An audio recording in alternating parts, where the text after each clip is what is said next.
Baik, masuk hari ke-17 Perintah Kawalan Pergerakan PKP, kami pasti pelbagai situasi sama ada yang menarik, yang gembira, sedih, syahdu berlaku sepanjang tempoh berkenaan.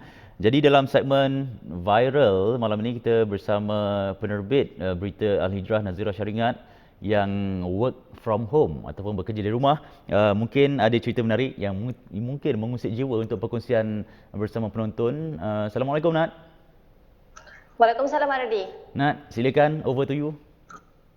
Baik, Assalamualaikum warahmatullahi wabarakatuh kepada penonton berita Al-Hijrah. Jadi kali ini saya nak kongsikan dua kisah, satu kisah yang viral dalam negara dan juga satu lagi kisah yang unik dan menarik di luar negara. Jadi saya mulakan dulu kisah dalam negara, di mana kisah ini dimuat naik oleh seorang aktivis di dalam Facebooknya yang mendapat perhatian netizen, yang menyentuh hati netizen, di mana kisah seorang bapa muda yang sanggup berbasikal jauh yang difahamkan dari Kampung Bakau ke Kundang Barat semata-mata ingin mengejar van yang dinaiki oleh aktivis ini yang dalam masa sama membawa barang bantuan, dan tujuan dia berbasikal jauh ni semata-mata untuk mendapatkan bantuan ataupun sumbangan makanan, kerana difahamkan tak ada apa yang tinggal di rumahnya untuk isteri dan juga anaknya, memandangkan bapa muda ni bekerja sendiri dan sepanjang tempoh PKP ni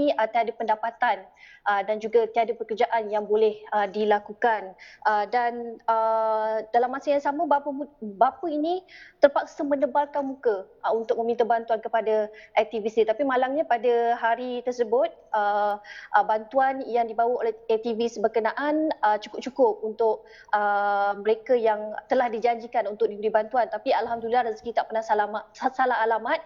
Esoknya bapa ini menerima bantuan daripada aktivis ni, dan ini adalah kisah yang sangat menyentuh hati, dan kita tahu bahawa bukan sahaja berlaku di Sabah, saya kira di mana-mana pun berlaku sepanjang tempoh PKP ini, di mana kita tahu dalam keadaan sebegini ada yang hilang pekerjaan, ada yang tiada pendapatan, hanya gaji separuh, dan saya kira situasi ini pengajarannya bukan saja untuk orang ataupun individu yang tiada pendapatan, tapi juga kepada kita yang mungkin dapat gaji penuh, masih lagi ada pekerjaan, untuk sama-sama untuk kita melihat kesusahan orang lain sepanjang tempoh PKP ini.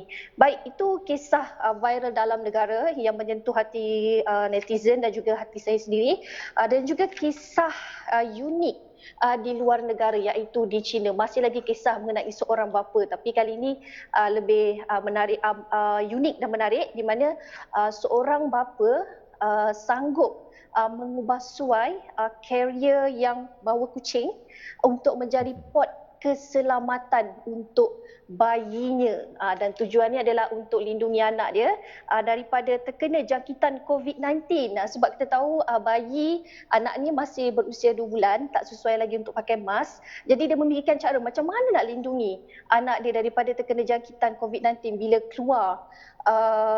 keluar daripada rumah lah. Jadi bapa ni mencipta dengan penuh teliti, lengkap dengan sistem keselamatan, dijamin selamat, dah diuji banyak kali sebab dia lengkap dengan tali keselamatan, lepas tu dengan sistem penapisan udara dan juga sistem untuk mengawal kandungan karbon dioksida di dalamnya. Jadi dah cuba banyak kali dan terbukti selamat. Jadi kalau kita dapat saksikan visual ketika ini, ia turut dilengkapi dengan satu, orang kata, getah untuk memastikan anak dia selesa dekat dalam kabin seal berkenaan. Dan bapa ni ada juga menyatakan bahawa andai kata ada permintaan, beliau sanggup untuk menyediakan untuk orang ramai yang memerlukan. Jadi itulah antara kisah yang saya kira turut menyentuh hati juga, di mana seorang bapa sanggup melakukan apa sahaja untuk melindungi anaknya daripada terkena jangkitan COVID-19. Okey, baik. Jadi Ardi, saya kira itu saja perkongsian saya untuk hari ini, dua dulu. Jadi kita kembali kepada Ardi di studio. Silakan. Assalamualaikum warahmatullahi wabarakatuh.